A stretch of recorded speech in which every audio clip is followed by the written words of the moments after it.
ও আল্লাহ, আমি কিচ্ছু চাই না, শুধু আমার জীবনের গুনাহগুলো একটু মাফ করে দাও, একটু গুনাহ মাফ করে দাও, কারণ আমার অতীত পাল্টানোর ক্ষমতা নাই, অতীতে ফিরে যাওয়ার ক্ষমতা নাই। মাওলা, তুমি চাইলে তো সেকেন্ডের আগে পারো। ও মাওলা, এত বড় পাপ নিয়ে তোমার দরবার আমি যেতে পারবো না, হাসরের ময়দানে উত্তপ্ত গরম রোদের মধ্যে আমি দাঁড়াতে পারবো না। ও মাওলা, তুমি না রহমান, তুমি না।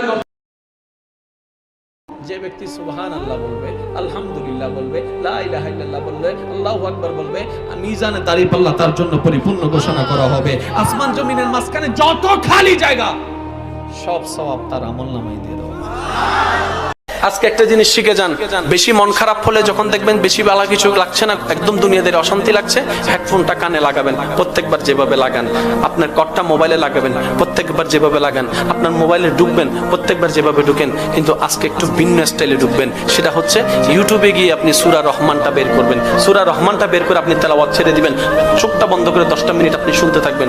যত শুনতে থাকবেন অন্তর তত প্রশান্তি হতেই থাকবে, হতেই থাকবে, হতেই থাকবে। কিন্তু আপনি ভাবলে অবাক হয়ে যাবেন, রব্বে করিমের শান, নবী মুস্তাফার শান, দুই শান মিলে যে কালিমা লা ইলাহা ইল্লাল্লাহ মুহাম্মাদুর রাসূলুল্লাহ, ঠান্ডা মাথায় গবেষণা করেন, 24টা হরফ সেখানে বিদ্যমান আছে। সুবহানাল্লাহ।